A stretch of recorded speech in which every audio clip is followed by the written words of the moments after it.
آج ہمارے خطبے کا موضوع ہے ماہ سفر کی تاریخی حیثیت اور اس کے متعلق برے اعتقادات۔ ماہ سفر کی تاریخی حیثیت اور اس کے متعلق برے اعتقادات۔ نحمدہ ونصلی علی رسولہ الکریم، اما بعد۔ مسلمانوں، ماہ سفر اسلامی سال کا دوسرا مہینہ ہے۔ اسے سفر اس لیے کہا جاتا ہے کہ اہل مکہ ذی القعدہ، ذی الحجہ اور محرم کو حرمت والا سمجھ کر اس میں قتل و غارت گری سے رکے رہتے۔ جب سفر داخل ہوتا اس میں مختلف قبائل سے لڑتے اور قتل و غارت گری کرنے کے لیے گھر سماج کو خالی کر دیتے تھے۔ زمانہ جاہلیت میں عرب نے اس ماہ سفر کی بابت دو طرح کے خرافات جنم دیے۔ نمبر ایک، اسے تقدیم و تاخیر کر کے کھلواڑ کیا کرتے تھے، یعنی محرم کی جگہ سفر اور سفر کی جگہ محرم کو لا کر قتل و غارت گری کیا کرتے۔ نمبر دو، اس ماہ کو منحوس خیال کرتے تھے۔ ان کا عقیدہ تھا کہ اس ماہ میں مشکلات و مصائب کا نزول ہوتا ہے، اس میں شادی نہ کرتے تھے اس خیال سے کہ برکت نہ ہوگی، اس میں تجارت کا ارادہ نہ کرتے کہ ترقی نہ ہوگی۔ دوستو، جب اہل جاہلیت توحید اور رہنمائی مصطفیٰ صلی اللہ علیہ وسلم سے دوری کے سبب اس ماہ کے متعلق ایسے باطل عقائد رکھتے تھے تو امت محمدیہ صلی اللہ علیہ وسلم کے اس گروہ کا کیا حال ہوگا جو خود کو عاشق مصطفیٰ کہتا ہے، اللہ علمی، رسم و رواج کی رکھوالی اور طریقہ محمدی صلی اللہ علیہ وسلم سے دوری کے سبب زمانہ جاہلیت والی بدعقیدگیوں میں پڑ گیا۔ بعض مسلمان اس ماہ میں مریض کی عیادت کو منحوس سمجھتے ہیں، کوئی اس ماہ میں نکاح کو منحوس خیال کرتا ہے، کوئی اس میں سفر کرنے کو برا خیال کرتا ہے، اور کوئی اس مہینے میں تجارت کو برکت سے خالی سمجھ کر ایک قدم بھی آگے نہیں بڑھتا، اور کچھ ایسے بھی ہیں اس ماہ کو نزول و مصائب کا مہینہ سمجھتے ہیں، اس بنا پر اسے تیرہ تیزی سے تعبیر کرتے ہیں۔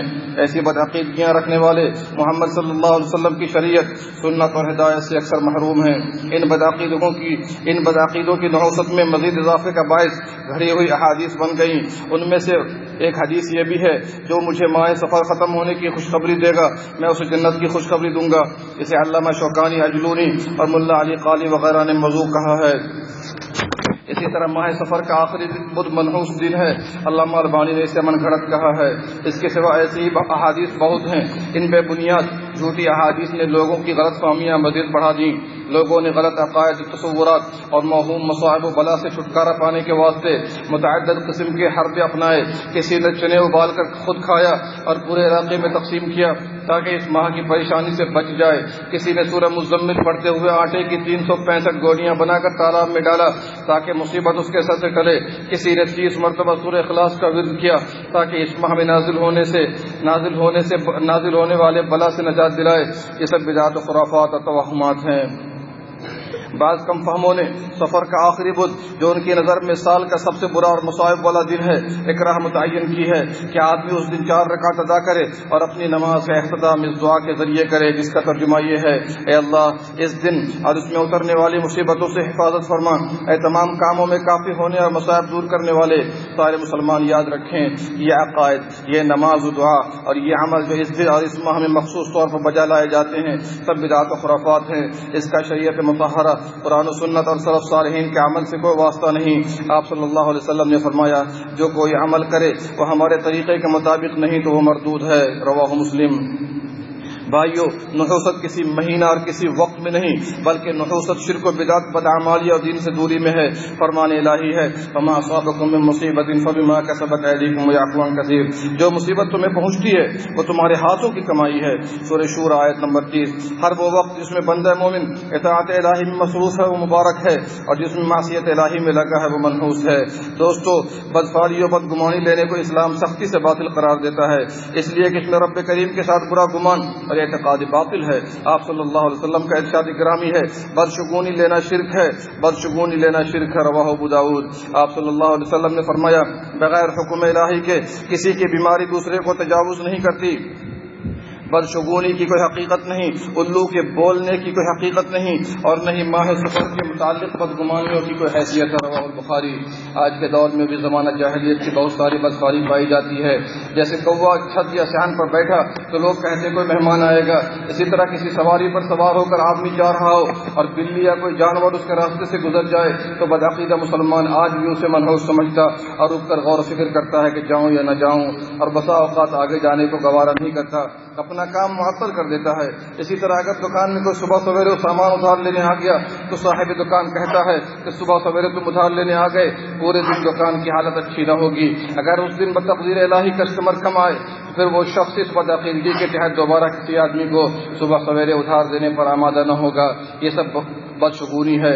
اسی طرح کسی کی چھت پر الو بیٹھ گیا تو سمجھتے ہیں کسی کی موت ہوگی۔ سورج گرہن یا چاند گرہن ہو تو حاملہ کو چھپا کر رکھا جاتا ہے کہ اس کا اثر حمل پر نہ پڑے وغیرہ۔